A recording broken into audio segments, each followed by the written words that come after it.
Welcome to Killer Women with your host, best-selling author Danielle Girard. And now, Danielle's next killer woman. Hello, and welcome to Killer Women Podcast, a proud member of the Authors on the Air global network with more than 4 million listeners. I am your host, suspense author Danielle Girard, and my guest today is Kylie Lee Baker. Kylie is the Sunday Times bestselling author of The Keeper of Night duology and The Scarlet Alchemist duology. Bat Eater and Other Names for CORA ZENG is her debut adult novel. Kylie grew up in Boston and has since lived in Atlanta, Salamanca, and Seoul. Her writing is informed by her heritage, Japanese, Chinese, and Irish, as well as her experiences living abroad as both a student and a teacher. She has a BA in creative writing and Spanish from Emory University and a Master of Library and Information Science degree from Simmons University. And you can find her at KylieLeeBaker.com. Welcome, Kylie. Thank you so much, Danielle. Thanks for having me. I'm so excited to chat with you today. It's so fun to be here. We just took us 3 tries for me to get my name right, and Kylie doesn't even have a complicated name. So you're recording on a Monday, and it feels like a Monday. So It's this was Monday. so fun. This is a horror novel. This is the first, officially the first horror novel on killer women, and it was super, super fun. Kylie, tell our listeners about Bat Eater and Other Names for CORA ZENG. Yeah, so Bat Eater is about a crime scene cleaner named Cora, and it takes place at the start of the COVID-19 pandemic. So at the very beginning, Cora's sister is unfortunately killed in a hate crime, and then a few months later, as she's working as a crime scene cleaner, she starts to notice patterns of other hate crimes happening. And during the Hungry Ghost Festival, which is a Chinese folkloric tradition, the ghosts of other people in the city, which may or may not include her sister, start causing problems for her and her team. Don't they ever? Okay, so first of all, it was really fun to read about a crime scene cleaner and a crime scene cleaner in COVID. Like, I mean, what a kind of I mean, first of all, everybody we were also isolated in COVID, but it also brings in all of the sort of like, the hate crimes, the Asian hate, Mhm. the sort of China flu stuff that Mhm. happened. So, how is the story born for you? First of all, is this your first horror novel? Because it sounds like your earlier books are YA, young adult, and also more like dark fantasy. So, I want to hear exactly how Cora Zhang was born. Yes. So this is my first horror novel. My first four books are young adult dark fantasies, as you said, though they tend to be on the upper end of young adult and very dark and gruesome, which is a word a lot of people use to describe them.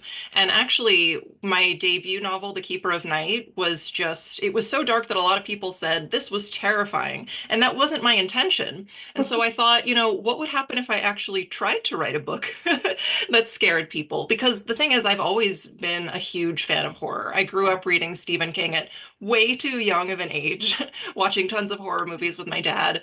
But I know it's so hard to scare people through books now that we have such good horror movies, and I'm a very visual person. So I thought, I couldn't do it. I couldn't do a good job of it. But then when I accidentally scared so many people, I thought, let me try, let me try my hand at horror and see what happens. And then in terms of the specifics of this book, I started writing it around maybe 2021. So this was still relatively early into the COVID pandemic. We still didn't really know a lot of what was going on, but I'd started to see the rise of anti-Asian hate. And that was something I was thinking about a lot. And I really just think horror can be such a good vehicle for social commentary and making it accessible to people, teaching people to empathize with you through story. And also just getting out a lot of the feelings I had Yeah, during that time. right. Some anger, yeah. Yes. Well, and these this well, and we're not going to give anything away because there's all these really interesting layers to the plot, but we're not going to spoil them. I was about to start to spoil them, and I was like, no, no spoiling, no spoiling. But there are multiple crimes that have happened against, particularly Asian women, Mhm. and around sort of this it sounds like prompted by the idea that the pandemic came from China, and so Mhm. therefore it is somehow the fault of the Asian Mhm. people. And of course it's not, it's which we all know is fear mongering at its Mhm. best, and racism and uh all sorts of awful things at its Mhm. worst. But it seems to me that when you were going through this process, what was it? So where were you living in the pandemic? Were you in New York? Because it feels so real. That Oh, thank you. No, actually, I live in Boston. I've lived in Boston for a few years now. So I do not live in New York, but I have a lot of very good friends who do. So I visit often, and they did a lot of sensitivity reading, but for New York. It's funny because my other books take place in different countries, and I thought, how hard can it be to write a book? Just a few hours away. New York is practically a different country. I, oh, I learned so many things. and I think actually also, and yeah, I noticed like the detail of where unclaimed bodies are buried and that kind of stuff. But also, New Yorkers are very protective about New York. So if you get something, I feel like I did this. The little things I always am super scared about getting wrong in my own books. But if you get something wrong in New York, like I feel like talk about some, vitriol. Totally. Yeah, actually, in my very first draft of this, I did my best to not name specific locations because I didn't want to get anything wrong. And then my friends who are from New York read it and said, it's very noticeable the fact that you didn't name any locations because New Yorkers are obsessed with location. Right. Right, of So I had course. to go back and fix it. Yeah. Well, I mean, it's interesting. Like, so why New York? What made you, I mean, I can imagine, but tell us, like, what was, this is why put it there? I just think New York is so full of stories. I think probably as the product of just having so many people there, being so diverse, so many different things going on in different parts of the city. And I think as a result of that, there were more hate crimes, more instances of anti-Asian hate happening in New York, I think just by virtue of the population there. So it seemed like a good place where I could set the story because a lot of things were likely to happen and did happen there. I also like that there's a Chinatown Yeah. there. Yeah. Right. So that helped. There is a Chinatown in Boston, but it's kind of small and sad. So, Okay. Yeah, it's not the robust. Actually, my son lives in Chinatown in Manhattan.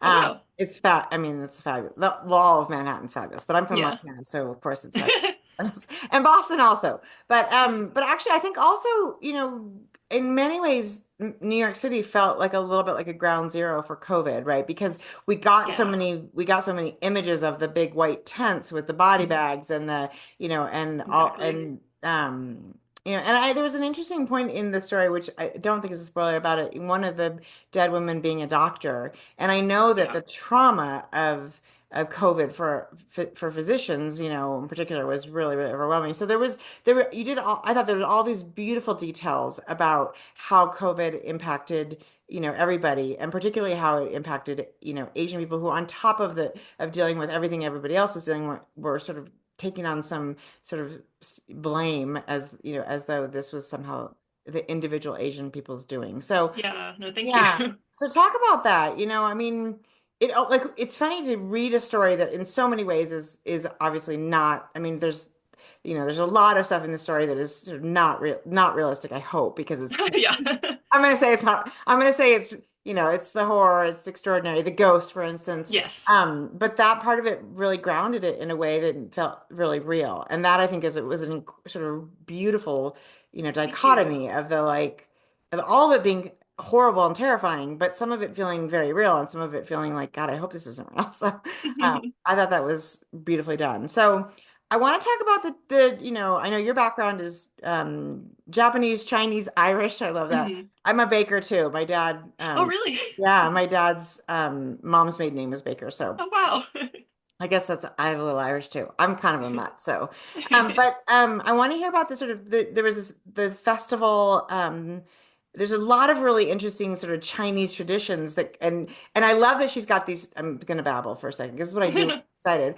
I love that Cora has these two aunts, right? One is one is clearly, a white aunt who's, a very big Christian church going woman, and one Mhm. who's her Chinese aunt who's got, who follows all the Chinese traditions, and she's got those two people balanced, which is super fun because of course they pull on different parts of her. Mhm. But I want to talk about the Chinese traditions because I had not heard of the Ghost Festival, the Festival of Ghosts. Is that what is it called? Yeah. So tell us about that because that was super interesting, and I want to hear, is that something that you grew up knowing about, that you learned about for the book? Was it part of the story when you started? Yes, so it was always part of the story. It's always been a tradition that is very intriguing to me as someone who's very morbid. Anything to do with ghosts is just fascinating to me. It's unfortunately not something I personally grew up observing. I think I relate to Cora a lot in the sense that I'm very Chinese American. She's definitely my most Americanized character. So a lot of the things that I do are things of my own generation, like traditions with other Asian Americans who are my friends. Mhm. I don't have a lot of direct contact with anyone in China anymore, at least not in my family, rather. So it's not something I ever got to participate in. But I liked writing about it through the lens of, Cora is observing it through her aunt, and her aunt is just one Chinese person. She's not all of China. So even in that particular context, Cora is saying, I don't know how much of this is what Chinese people do in China and how much of this is just what my eccentric aunt Sure, wants to sure, do. sure. Yeah, but I also I wanted to write about it because I think the festival is very representative of more of a Chinese traditional way of thinking in terms of honoring your ancestors, feeling like they're still with you and still important in your life, even when they've passed away. And obviously, Cora's sister is not an ancestor in the traditional sense here, but usually it has more to do with your grandparents and great grandparents, though she did die in an unexpected way. So that's how she sort of becomes an ancestor in this sense. Yeah, and so tell us about sort of what, give us a little flavor as to what the traditions of the ceremony is like, because it was really fun. I want people to sort of get a taste of what's in the book that brings it this whole nother layer of sort of, like you said, a little bit weirdness in terms of like, is this really like is this the straight Chinese tradition? Like, is everybody doing this in China this week? Or is it more like this is what her aunt has sort of, brought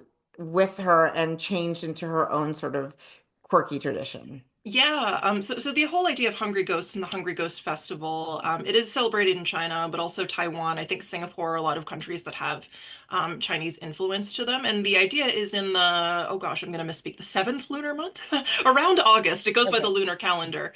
The idea is that, the gates open between the world of the living and the dead, and the dead can come back, and you want to honor them in some way, whether that's burning joss paper, which is something that Cora does in the Yeah. book, which can be just regular paper or it can be made in the form of different objects like pets or like, I don't know, fancy bags or something you would like to send to people in Right. the afterlife. The idea is you burn them and it goes to them, or some people do offerings at temples with food and stuff like that. But the idea is just remembering the dead in a very tangible way. And then at the end of the festival, all the dead go back to where they came from, and it's over until the next year.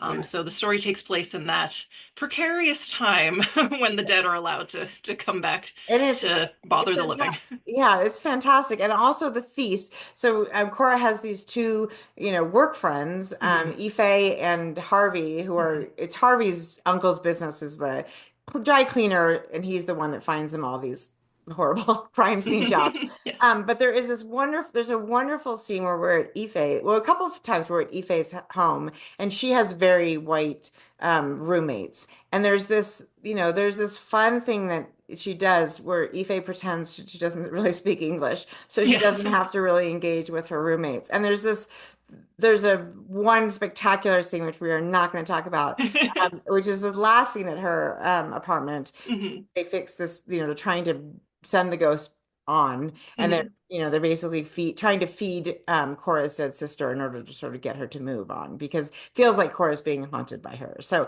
Yes. that was super fun, and that really did like I mean I could picture that as as a scene in a movie. Like it was so vivid. All that food and the roommate and her boyfriend sort of eating and then so that was super fun. So when you now as you write, you've done obviously dark fantasies and that's a whole nother thing where you really have to understand your world, which Mhm. you're also doing here. You created, I mean, it's New York City, so you have to abide by the rules of New York City, but you're also creating kind of these rules of how these ghosts work in this whole other world. Do you figure that out in advance? Or does it sort of, what's the process for sort of world building?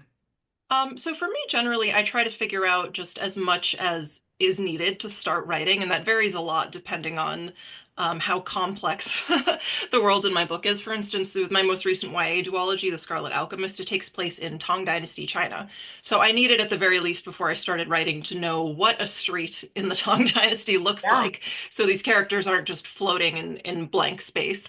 For Bat Eater, it was a bit easier because I could at least picture what a street Yeah. in New York looked like. So I'd say the speculative elements are a little bit lighter. But I am mostly a big fan of character-driven stories, so I would say I worry less about the world building, like the little details of it. I worry more about whether it supports the character's journey, because that's really what it's there for. So the Yeah. little details are things that I tend to iron out a little bit later in the process. Not as important. So how did you Mhm. get to know, how do you get to know Cora? How did in that process? Obviously, you've done a couple of series where it sounds like probably the same characters in two books. Yes. So that's a question for later. I'll hold Mhm. that one. But for now, like tell us how you got to because I feel like Cora is a beautifully drawn 24-year-old. And I that with all the sort of anxiety, I have a 25-year-old daughter, so Mhm. and a 23-year-old son. So this generation, obviously you're of that generation. But the anxiety and I mean, pandemic made it worse, but it's been there with social media and all that. So how did, what's your process for sort of getting to know a character? Well, Cora was a very interesting character to get to know just because I very intentionally tried to make her the opposite of a lot of the YA characters I had written, the protagonists. And that's because I try very hard not to write the same character many times. Sure, sure. And in my YA duologies, both of my leads are very punchy, like stabby, sword wielding, kick butt heroines who, they shout at people and like just Right. solve their problems with weapons. Yeah. But as fun as it is to spend time with characters like that, I think it's a little bit of wish fulfillment. For this Yeah. first book that took place during, such a sad time in the world, I really wanted a character who wasn't like that at all. And I wanted to challenge myself to write a character who didn't have a dream because that's a concept that is so foreign to me. I remember one of my friends in college told me how lucky she thought I was that I knew I've always wanted to be a writer. It's something that means so much to me. But some people just have no idea what they want. And that's not something I can relate to, but it's a concept I find so haunting and Yeah. sad and challenging. And so that's really what I wanted for Cora, someone who has more of an internal world, someone who doesn't stand up to people, Right. who is still figuring out exactly what her journey is and what she wants out of life. She doesn't know if she wants to defeat a villain or if she even can. So that was definitely what guided Cora's character as I was sort of free form writing, figuring out what I wanted her to be doing throughout the story, which of course presents its own challenges because readers are Yeah. um, impatient if a character seems too passive. Well, I mean, it's interesting too. And there's just the very beginning when we get to know Cora, she's constantly being contrasted to her sort of more beautiful, more put together older sister Delilah, Mhm. or half sister, who again, Mhm. there's also there's some division between them because of who their mothers are. Mhm. And that is, I think, it's the mirroring of a character against another character, is very powerful. But I have to say, I mean, I think Cora doesn't have much choice. She Yeah. rises to the occasion, kind of at the appearance of the first bat, because after that, there's it's going to be hard to ignore that. But I appreciate that because I do feel like most young people, I mean, actually most people, I mean, I imagine there's lots of people even, at my age who haven't quite figured out what they really, really want Mhm. to do. And so I agree. We're really lucky. I'm lucky too because like you, I knew I wanted to be a writer from a pretty young age. Right And when it works out. I know, and it worked, and so Yeah. far, yeah, Yeah. exactly. That's very, very lucky. So, but I also liked there were so many things about her, like her, this just really busy interior monologue, Mhm. and there's sort of a little bit of the OCD cleaning, which also makes sense in terms of the pandemic, because I think we were all sort of like, how can you get this, and what do we have to clean, and how do we clean everything, and she feels ungrounded at the beginning of the book, but I think for her age and it just made perfect sense to me. And then of course we do see her pick up her weapon Yes, eventually. eventually. So I thought that was really powerful. So okay, so you sort of start. Did you have the scene in the subway? That's sort of the instigating scene, the intense scene with the two sisters. Is that sort of was that what you were sort of starting from, and then you sort of just like you're basically saying you're not a huge plotter, or do you know kind of where we're headed? So this book is unique in the sense that I feel like it panned out in a very linear way. I actually wrote it quite quickly and made very little major plot changes Wow. from the first draft. I think I was just so excited about it, and it just compared to my YA work where there's, different dimensions and Right. traveling across the country, maybe in comparison, it seemed a lot simpler Yeah. to plot this book out. It is a pretty linear story. But in general, I'm a big plotter. Going in without a plot scares me. Sure. So I always had an idea how this was going to work, but it was very tight. In fact, my first draft was far too short, and so I had to go in and be like, okay, what's missing in Yeah. this book? Because I can't sell a 50,000 word novel. That's too short. Well, I mean, it's interesting. Yeah, and actually, I think that's hard to do. I'm an overwriter, so I'm always having to hack words off at the end, which I think is actually in the end sort of feels easier. But whatever you did to sort of fill it out, it all is it feels very fluid and flawless. Oh, I'm And I glad. love the friendship between the three of them. Um, Again, it feels like, the idea that Harvey wants to date them is always like, we're not sleeping with you, Harvey. We're just not going to sleep with you. Yeah. All these young people and in this crazy time, in this crazy. Yeah. So, That was actually based a lot on my own experiences being a biracial person interacting with other Asian people, yeah. because my YA duologies in the past, there's been a lot of focus, though increasingly or less so, or decreasing amount of focus on the on being biracial and what that means when you're Right. interacting with other people. And for me in my life, I've been fortunate enough to find a group of people where it just doesn't really matter. Right. It's not even a factor. It's just not Right. something we think about that much. They just accept me for being who I am and who I say I want to be, which is an Asian American woman. Yes. And as Asian Americans who are not mixed race, they're totally fine with that.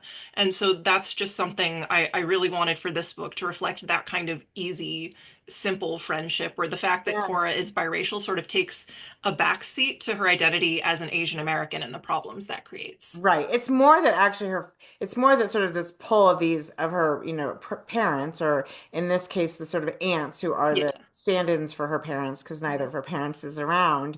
That is sort of the pull of the biracial, which I did appreciate. And I also appreciated that, we did talk a little bit about where Ife, and we find out, sort of Ife's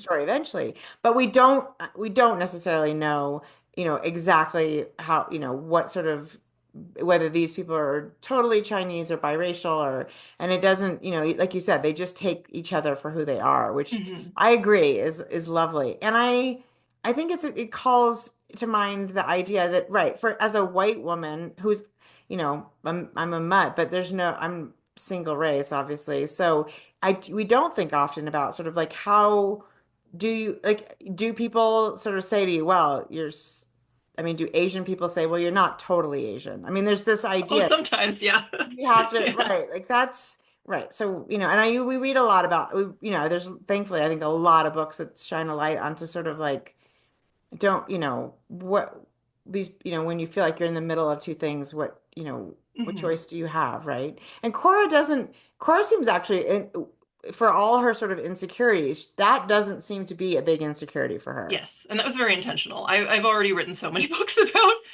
the struggle of being biracial. This was not what this book was about. Cora's got bigger problems. Yeah, she definitely does. But I Yeah. also appreciate, like you said, I didn't think about it because it wasn't a big part of the book, but I appreciate actually hearing about how, right, that could have very much been a thing for her. And because of the friends she had, she felt much more accepted, I think, by these friends than she did by her Hmm. sister. Hmm. Right. I Yeah. mean, her sister was, which is also a sister relationship, right? Sisters are complicated. So, well, I love, I can't believe, so you wrote it really quickly. The, Yes. Was that so? Tell me, like, when you say you wrote it quickly, was it like a fever dream? How does that work? Because I've never done that. I mean, I wrote it in maybe I got the bulk of the draft of which most of it stayed and made the final Oh, cut within like 2-ish months. wow, And yeah. well, part of it was because I knew I was about to start an internship and a second job. So Yeah. I thought now is my chance. I Yeah. need to do it now or it's not going to happen. Oh, sorry. But yeah, so that I think it just the story and it was not a very complex plot in terms of the timeline and its single POV. So I think that also lent itself to just writing from start to finish as fast as I And could. I think you feel that in the book. You know, it's sort of a book that really is it's compelling and it reads like that. And I think it's one of those that if you start it, you could finish it that day because Oh, it's I got hope so. yeah, it's got that kind of momentum, which I love. It Thank also you. feels like, curious because so what in your mind made you sell this? I mean, I guess it's too dark to be a YA because it sounds like your YA is pretty dark.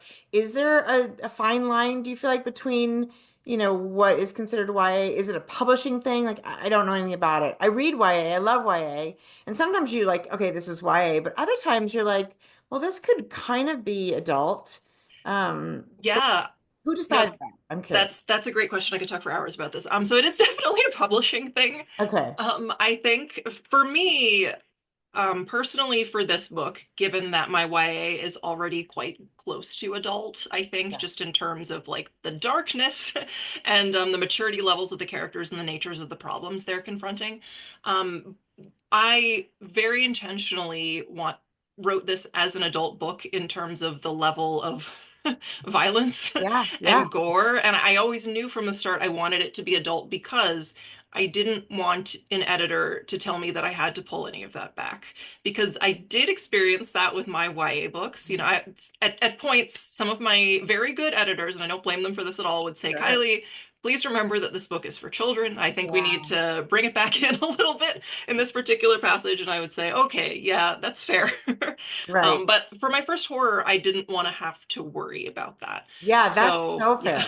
Yeah. yeah, I mean, I do feel like, I mean, for sure, to me, it seems like there are going to be a lot of, younger people that will really enjoy this book, but right. But they have to be sort of, there needs to be a little warning that it's pretty scary. yeah. I So, mean, I probably would have read it when I was a kid, but I exactly. wouldn't indiscriminately give it to 12-year-olds. Fair enough. Fair enough. So, since you sort of, I know you've done duologies before. Is there another Cora Zhang book? I think she's been through enough. Yes. Oh my Yeah. God. Right. No. Yeah, I don't have plans for a duology. I think the horror genre, in my opinion, I think lends itself better to standalones. There Yeah. are exceptions to that. Like I know Stephen Graham Jones has done a trilogy, which is I haven't been able to read the sequel yet, but he's very talented and actually a lot of the voice of this particular book is based on the voice in Stephen Graham Jones' books, which I Oh, really enjoy. I think okay. is I just don't so know that smooth name. and So, interesting. He wrote The Only Good Indians, so a lot of indigenous Blackfeet yeah. horror, which I think is Yeah. very cool. Very. But yeah, I think generally, horror, I think the horror genre is better served by more concise stories, with some Fair. I exceptions. actually love the fact that you mentioned that you think that the horror genre also lends itself to sort of talking about, difficult sort of subjects because Yeah. it's so true because you really are engrossed in the, everything that's happening and sort of and then those messages or that those conversations happen at a lower level where I mean, we all, I hope, are reading stories to get those perspectives from people that we are not. I mean, I think I have to believe that's why people read, and that's why I read it to get to stand in somebody else's shoes for 300 pages, and Hmm. then thankfully, and particularly in this book, to walk away. Yeah. Because the very end of this book also, I was like, so fabulous, like final. Again, we're not going to spoil it, so you have to read it. But that is okay. So can you tell us what you're working on now? Yeah, I just wrapped up edits on my next young adult book, I'll Find You Where the Timeline Ends, which is so funny because it comes out this November. It's the biggest whiplash from Bat Eater. It's Bat Eater is my darkest book, and this is my most lighthearted book. I It's love about a that. time traveler in I'll Seoul. find you where the timeline ends. Yeah, just this Great high title. school girl time traveling, trying to find her sister. People have described it as cute, which is hard to believe if you've read any of my other That's books. so fab. Well, that's so fun. Well, and will that be potentially another duology? That's a standalone. I think Okay. after my first two duologies, You're I just got like, tired of writing sequels. I think it's fair. I think it's fair. And actually, I think usually, oftentimes it's the publisher that pushes. I've had two standalones that became series because I was like, oh, okay, sure. I guess we can continue this. So that is so fun. Well, okay. So it's called I Will Find You Where the Timeline Ends. And then you have your four YA books, which it sounds like are going to be interesting to, to us because they sound like they're not real, they're YA, but they're Yeah, heavy. they're pretty upper YA They're upper. dark. Yeah. I consider myself upper YA, so I love that. So okay, so I saw that we can see you, we can find you at KylieLeeBaker.com, and Kylie's Kylie, Mhm. Lee Lee Baker, like the person who Like puts Baker. coffee, Yeah. right? Yeah. And are there other places to find you on social media if people want to follow you? Yeah, I'm Kylie Lee Baker, also on Instagram and occasionally on TikTok. Yeah, I that's so brave. I love that. I can't do that. Oh, That's and I have the new cover here. Oh, I love that I think cover we're too. backwards, but That's gorgeous. No, it looks beautiful. Um, well, anyway, everybody, this has been Kylie Lee Baker on Killer Women. Stay tuned for this. Look for this book on our Facebook page. We will have a giveaway for it, and you can check out Kylie's other books. And I can't wait for the cute one. nice palette cleanser after this one. And it's such a great title again. So Bat Eater and Other Names for CORA ZENG. This has been Killer Women, and we will see you next time. Bye. Hi, thank you.